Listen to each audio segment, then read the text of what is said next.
Di bahagian yang kedua ini, saya membicarakan tentang hati yang berkenan kepada Tuhan. Mari kita sama-sama saksikan, patut Tuhan melihat hati.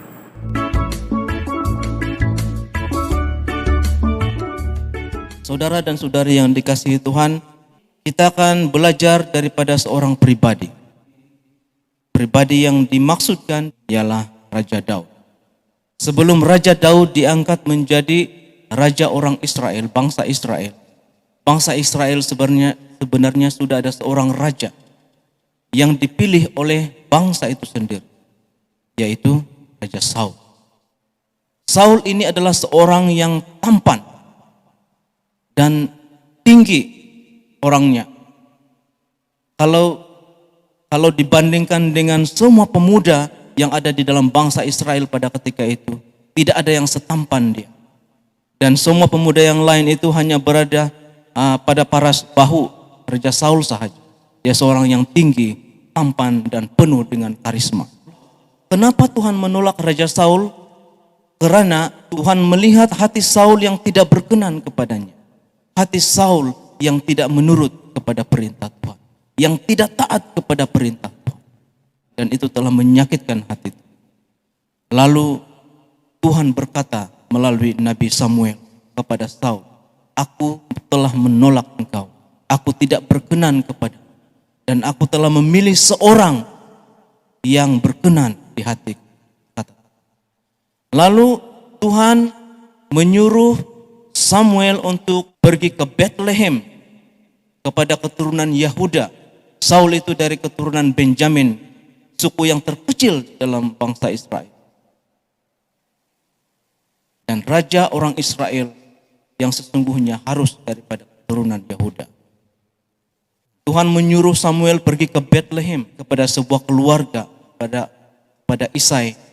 Dan Tuhan menyuruh Samuel untuk mengurapi seseorang daripada anak-anak Isai yang akan diangkat menjadi raja bangsa Israel. Lalu Samuel pergi bertemu dengan Isai. Dan Isai telah mempersembahkan semua 7 orang anak lelakinya di hadapan Samuel. Samuel melihat anak Isai yang pertama bernama Eliab. Dia melihat Eliab seorang yang acak dan mempunyai tubuh badan yang sasa, yang tinggi, dan seolah-olah seperti gambaran kepada Raja Saul. Dan Samuel mulai berpikir, mungkin inilah yang Tuhan pilih. Tetapi di dalam 1 Samuel bab yang ke-16 ayat yang ke-7, Tuhan berfirman kepada Samuel, "Janganlah pandang parasnya atau perawakannya yang tinggi, sebab aku telah." Bukan yang dilihat manusia, yang dilihat Allah.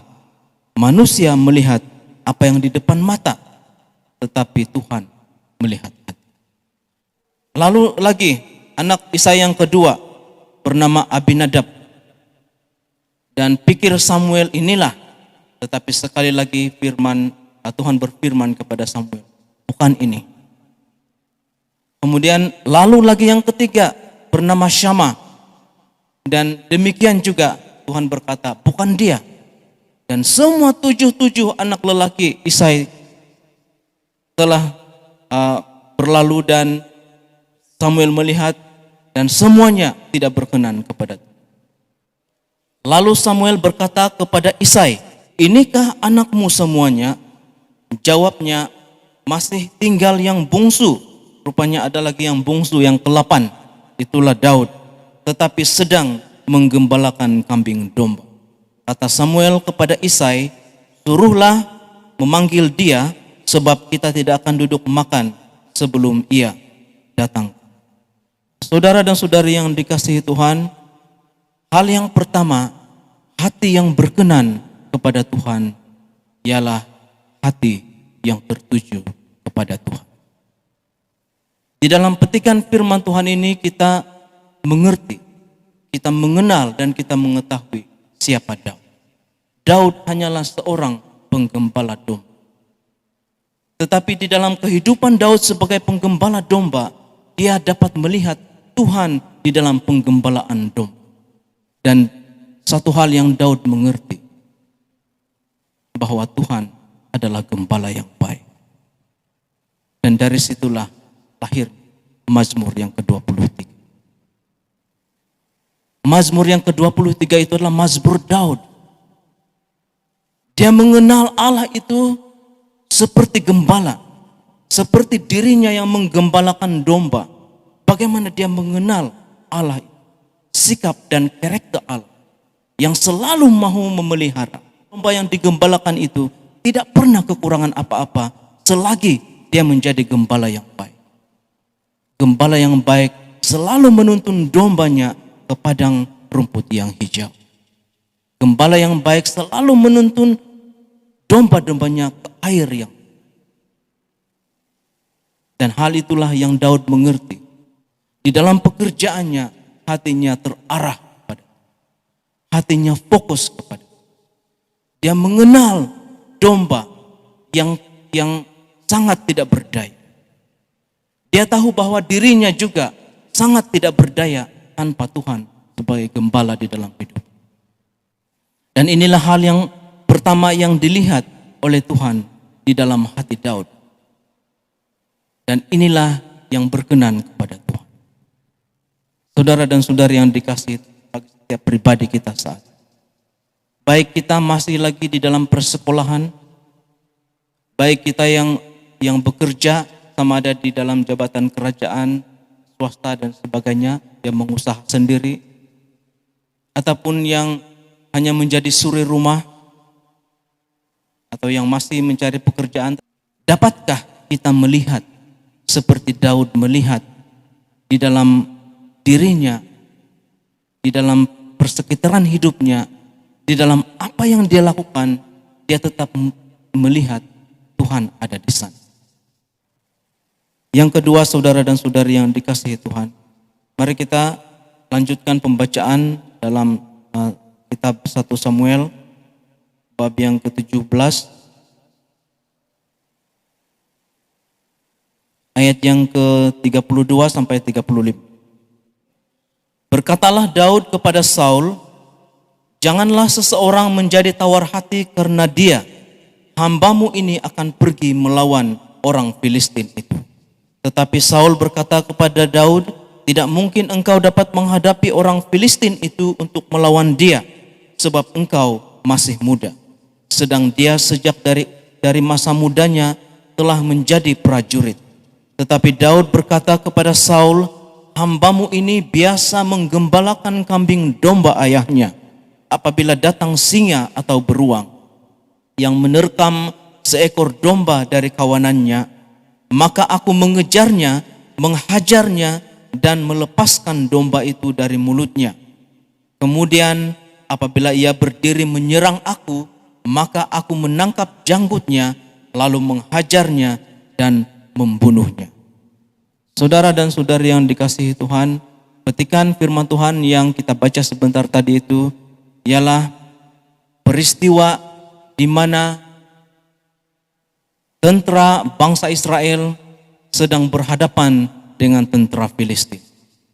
Mereka mau berperang, tetapi tentara Filistin, orang-orang Filistin telah mempertaruhkan seseorang untuk mewakili mereka dan mencabar orang-orang Israel supaya menghantar seseorang menjadi wakil mereka untuk berlawan dengan wakil daripada bangsa Filistin. Dan kita semua tahu tentang cerita ini. Cerita ini ialah cerita tentang Daud melawan Goliat. Selama 40 hari mereka berada di dalam medan peperangan. Dan setiap hari Goliat datang ke hadapan dan mencabar orang-orang Israel. Hantarlah seseorang di kalangan orang-orang Israel untuk melawan saya, kata Goliat. Kalau saya kalah di dalam perlawanan itu, maka kami akan menjadi hamba. Seluruh bangsa Filistin akan menjadi hamba pada orang-orang Israel. Tetapi jika wakil daripada orang Israel itu yang akan dikalahkan oleh Goliat, maka seluruh bangsa Israel akan menjadi hamba pada orang Filistin. Dan selama 40 hari hal itu berlangsung sedemikian sebab tidak ada seorang pun daripada bangsa Israel yang berani untuk menghadap Goliat. Suatu ketika Isai menyuruh Daud untuk pergi ke medan perang, menghantar makanan kepada abang-abang. Dan ketika berada di sana, Daud mendengar dan menyaksikan hal itu. Lalu Daud berkata, siapakah orang yang tidak bersunat ini yang berani menentang Israel? Lalu Raja Daud menghadap Raja Saul dan berkata, hamba sedia untuk melawan orang. Tetapi inilah yang dikatakan oleh Saul kepada Daud, engkau masih seorang yang sangat muda. Kau bukan seorang tentara, hanyalah gembala. Bagaimana engkau boleh melawan dia? Dia dari masa mudanya sudah menjadi tentara. Dan bahkan Goliat itu adalah seorang yang dikatakan sangat besar dan tinggi. Tingginya lebih kurang 3 meter. Itu sebabnya tidak ada orang Israel yang berani menghadap Goliat. Tetapi Raja Daud, waktu itu dia belum lagi. Daud pada ketika itu, dia melihat Goliat itu hanyalah dia melihat seperti singa ataupun beruang yang coba untuk menerkam dan menyerang domba-domba yang digembala. Yang kedua, saudara dan saudari yang dikasihi, Tuhan berkenan pada hati Daud karena hati Daud siap untuk berkorban bagi Tuhan. Daud berkata kepada Saul, walaupun saya masih sangat muda, saya sudah biasa menyelamatkan domba-domba peliharaan saya, kata Daud. Kalau ada singa ataupun beruang yang coba untuk menyerang, saya akan menyelamatkan domba itu dari mulut singa ataupun beruang. Dan kalau singa atau beruang itu menyerang saya, kata Raja Daud, saya akan memegang janggut, saya akan menghajar dia dan membunuhnya, kata Daud. Lalu Saul membenarkan Daud untuk berhadapan dengan Goliat. Saul coba untuk memakaikan dia dengan pakaian perang dan memberikan dia senjata. Tetapi dengan pakaian perang itu Daud tidak boleh bergerak. Lalu akhirnya dia membuka semuanya itu. Dan apa yang Daud lakukan, dia hanyalah memungut 5 biji batu. Dan dengan itu penghumban, itulah yang dipakainya menghadap Goliat. Bagaimana Daud mengalahkan Goliat? Dengan apa Daud mengalahkan Goliat?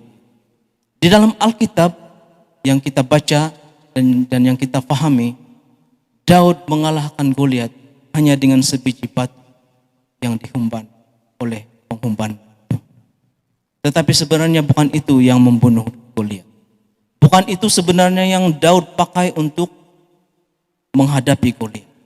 Daud dapat menghadapi Goliat, saudara dan saudari yang dikasihi Tuhan. Mari kita membaca di dalam 1 Samuel 17, di dalam ayat yang ke-45. Tetapi Daud berkata kepada orang Filistin itu, engkau mendatangi aku dengan pedang dan tombak dan lembing. Tetapi kata Daud, aku mendatangi engkau dengan nama Tuhan semesta alam, Allah segala barisan Israel yang kau tantang itu. Saudara dan saudari yang dikasihi itu, dia menghadap Goliat, dia membawa 5 biji batu dan alih-alih, kata terjemahan dalam BM, itu hanyalah benda yang kita nampak yang dibawa oleh Raja Daud, oleh Daud. Tetapi sebenarnya Daud menghadap Goliat dengan nama Tuhan Allah Israel yang hidup. Itulah yang membuatkan Daud boleh menghadapi Goliat. Secara manusia, saya percaya Daud juga tidak terlepas daripada ada kekhawatiran. Bagaimana kalau saya tidak dapat mengalahkan Goliat? Bagaimana kalau habis 5 biji batu ini saya baling tetapi Goliat tidak akan apa-apa? Sudah pastilah, satu, saya akan dibunuh oleh Goliat, dan yang kedua, bangsa Israel akan menjadi hamba kepada Filistin.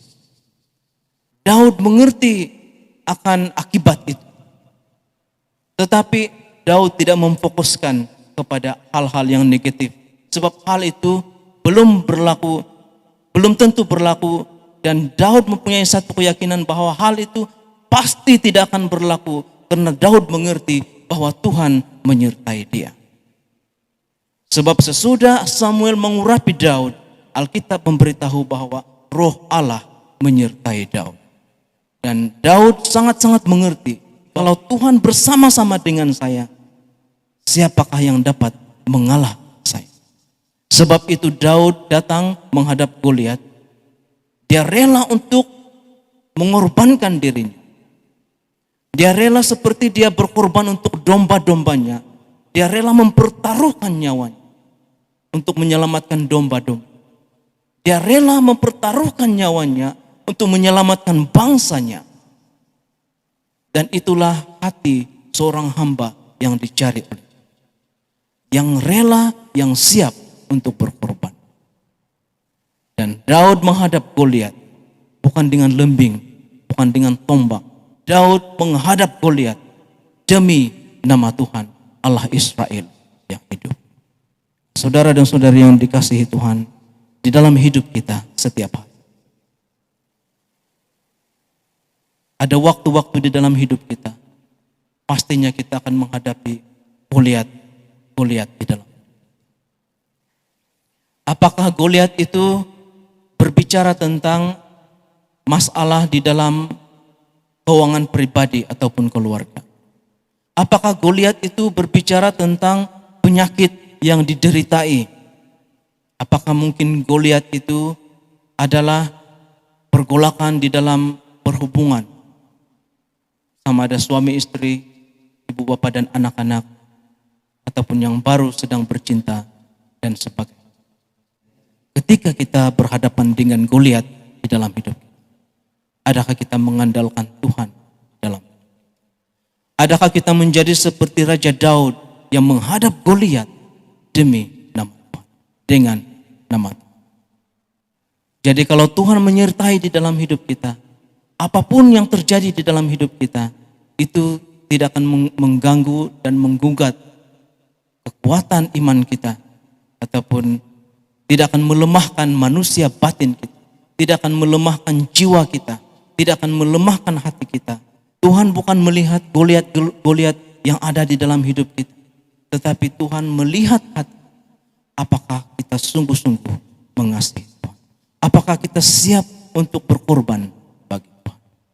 Dan hal yang ketiga dan yang terakhir, saudara dan saudari yang dikasihi Tuhan, mari kita membuka di dalam 2 Samuel bab yang ke-11 ayat yang kedua.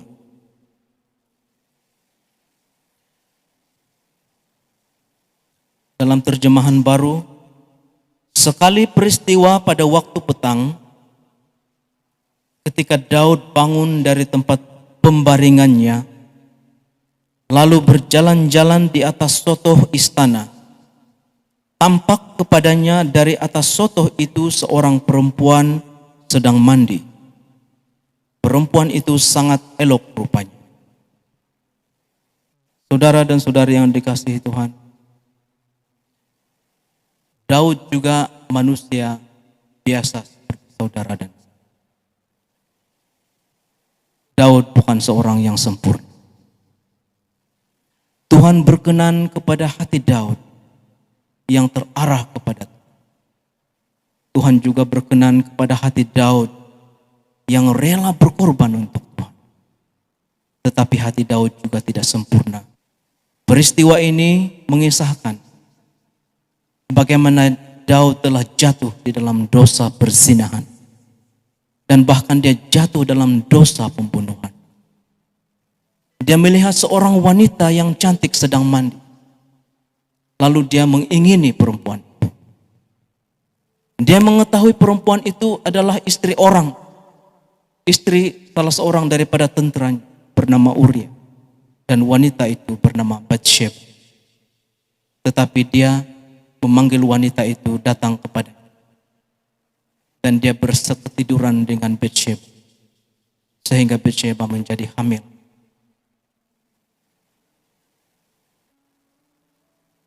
Dan akibat daripada itu, Daud telah merancang pembunuhan suaminya Uria.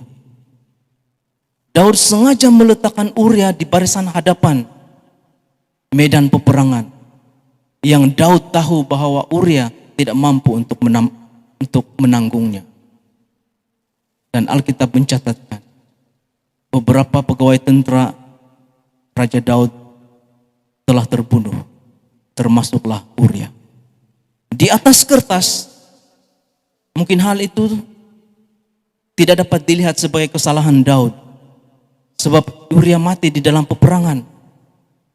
Tetapi Tuhan melihat hati. Tuhan tahu bahwa di dalam hati Daud telah merancang kejahatan itu. Lalu Tuhan mengutus Nabi Nathan untuk menyadarkan Daud.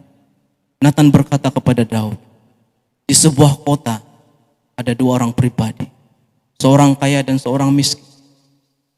Yang si kaya itu memiliki banyak sekali kekayaan, ternakannya banyak sekali, kambing, domba, lembu, sapi. Tetapi si miskin hanya ada seekor anak domba betina yang dibeli dan dipeliharanya. Tetapi suatu ketika orang kaya itu mendapat tamu, dia tidak sanggup untuk menyembelih salah satu daripada kambing domba peliharaannya. Lalu orang kaya itu mengambil anak domba betina milik si miskin itu, disembelih dan diberi makan kepada tetamunya. Mendengar hal itu, Raja Daud berkata bahwa siapa orang itu? Berani dia melakukan pekerjaan ataupun perbuatan yang hina seperti itu, yang keji seperti itu. Orang itu harus dihukum, kata Raja Daud. Dan anak domba betina itu harus diganti rugi 4 kali ganda. Dan Nabi Nathan berkata kepada Daud, Tuanku, sesungguhnya orang itu ialah Tuanku. Mendengar hal itu, saudara dan saudari yang dikasihi Tuhan, hati Daud dipukul mendengar pernyataan Nabi Nathan. Hati Daud telah menjadi hancur dan remuk. Dia menyadari dosa yang telah dilakukan. Dia menyadari pelanggaran yang telah dilakukan, kejahatan yang telah dilakukan. Tapi apa yang Daud lakukan selepas itu yang penting, saudara. Apa yang Daud lakukan selepas itu, itulah yang penting. Apa yang Daud lakukan ialah dia membawa hatinya yang remuk itu. Dia membawa hatinya yang hancur. Kepada siapa? Dia membawa hatinya menghadap Tuhan. Dia berkata kepada Tuhan, korban sembelihan kepada Allah ialah jiwa yang hancur, hati yang patah dan remuk tidak akan kau pandang hina, ya Allah. Inilah hal yang terbaik